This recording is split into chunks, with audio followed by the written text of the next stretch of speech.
Tuklasin natin ang mga kwento ng mga ordinaryong tao na nagsumikap at nagtagumpay sa kanilang mga larangan. Ito ang kwento na kung saan tatlo lang ang nakakaalam.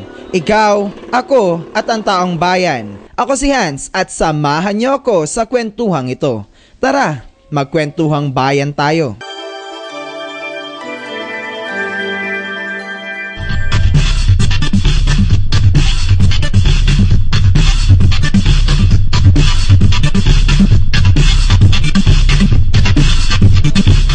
Sa pagkakaisa at pagsasama-sama, may kaunlarang matatamasa. Ito ang napatunayan ng isang barangay dito sa lungsod ng Calapan na nagtamo ng unang karangalan sa First Husay Barangay Awards at nagkamit ng kalahating milyong pisong halaga ng proyekto para sa barangay. Ano nga ba ang sekreto ng husay ng Barangay Masipit? Halika kayo at silipin natin ang hirap sa likod na tagumpay sa kwentong ito.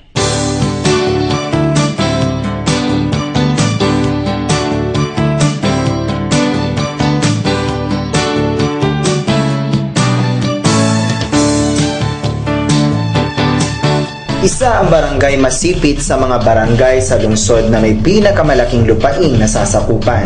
Bukod dito, kilala din ang barangay na ito dahil sa tuwing bumubuhos ang ulan ay may mga lugar ang nalulubog sa tubig baha.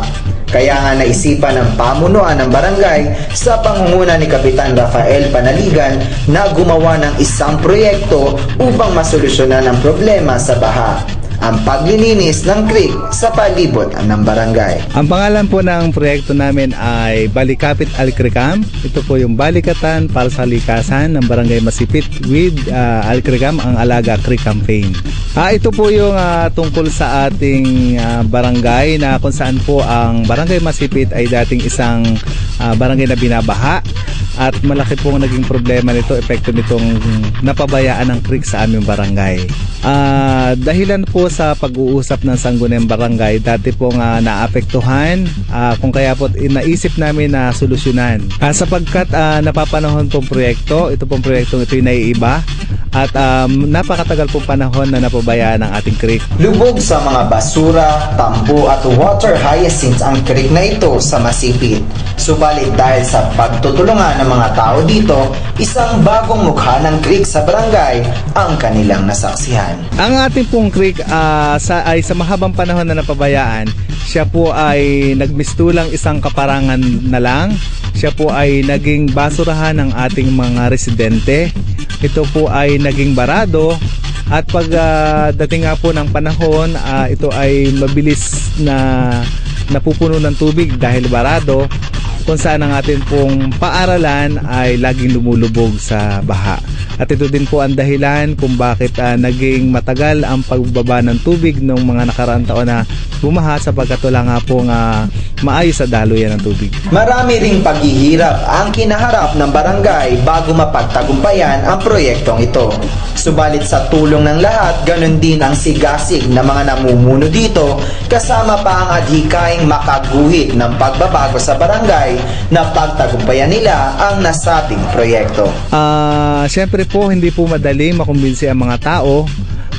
Hindi po madali natin silang maitulong sa ganitong gawain, sapagkat ito po ay lahat ay voluntaryo.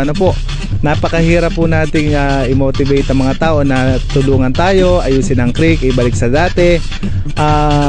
Marami pong hirap, pagod at ang paglalagay po sa puso ng tao, yun po ang pinakamahirap na ginawa namin. Bawat sityo po, nagkaroon po kami ng presentation sa bawat sityo, at gumamit po kami ng mga PowerPoint presentation upang mas maramdaman ng mga tao kung ano yung naging epekto ng ating kalikasan, yung ating napabayang kalikasan.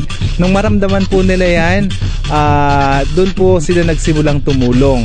Pinakita po natin sa pamagitan po ng ating pamumuno, tayo po mismo ay lumusong sa creek at ating nilinis yan, at nakita po ng mga tao, tayo po ay sinundan at tinulungan. Naramdaman po kasi ng mga tao ang kahalagahan ng kalikasan at ng ating napabayaang creek. Kaya sila po ay nagising at tumulong at voluntaryong tumulong sa ating gawain. Sa kasalukuyan ay hindi lamang kalinisan ng creek ang kanilang ginagawa. Napapanatili rin nila ang pagkakaroon ng kabuhayan, ganon din ang pagtatayo ng gulayang barangay sa bawat sityo na kanilang nasasakupan. Pagkalipas po ng 6 na buwan na dati-rati po ay konting ulan lamang ay bumabaha na. Gaya po dyan sa elementary school, dyan po ay isang malakas na ulan lang, ang mga classroom ay lumulubog sa tubig. Pero nung matapos po natin ang proyekto, nabawasan na po ang pagbaha. At yun po mga dating taniman, mga palayan na hindi po dati nakakapag-ani ng palay, ngayon po ay nakakapag-ani na dahil hindi na po laging lubog sa tubig ang kanilang mga palayan. Ang isang magandang epekto po, yung mga tao po ay nagkaisa, tumulong po ng walang bayad. Natuto po sila na huwag gawing basurahan ang ating creek. Nilinis po yan. Natuto po sila magtanim ng mga gulay sa bawat tahanan, mag-compost ng basura, mag-recycle, at magkaroon ng dagdag kabuhayan. Nilagyan po natin yan ng isda, nilagyan po ng similya ng tilapia, at ang bawat paligid po nito ay tinaniman ng mga gulay. Ang mga isda pong yan ay ang residente po natin na makikinabang. Ganon din po ang ating mga gulay na mapapansin nyo po sa ating mga garden. Nagsisimula na po at ang karamihan po ay nakapag-ani na. Hindi na po nila bibili yung mga gulay at pag lumaki po yung mga isda, yun po yung magiging dagdag kabuhayan. Tinuruan din po natin sila na magkaroon ng pera sa pamamagitan ng pagkolekta ng mga basura na maaaring pakinabangan. Tinanggari ng barangay na maging huwaran sa ibang barangay. Sa mga darating pong taon na nagsisimula na po kami, ginagawa na po namin ng programa na isa sa ayos po ang creek lalo, at ito po ay gagawin natin isang tunay na park na. Lalagyan po natin siya ng bangka, gaya po sa Burnham Park. Pwede po silang mamasyal, may pangawilan po dyan. Lagyan po natin ng isang magandang parke ang Barangay Masipit. Ang naging susi po nito ay ang pagkakaisa ng mga tao, ang pagtutulungan ng mga tao. Gaya po na nabanggit ko, kung wala pong mga taong tumulong ng voluntaryo, hindi po tayo nagbayad, at kung wala pong mga tao nakiisa, naniwala sa ating programa, hindi po tayo magtatagumpay.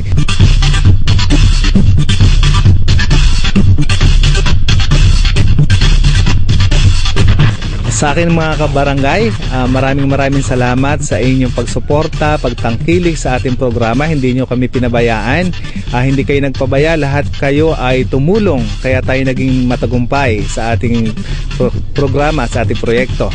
Kaya tayo nanguna, kaya tayo nanalo dahil sa inyong tulong, sa inyong pakikiisa. At syempre, kung wala kayo dyan, hindi natin may sasagawa ito. Napakalaking bagay na tayo nagkaisang lahat. Ginawa natin ito ng sama-sama.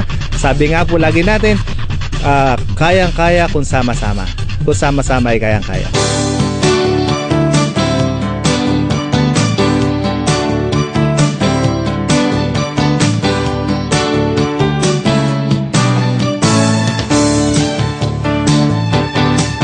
Isa na namang tagumpay ang ating ibinida sa kwentong bayan natin ngayon.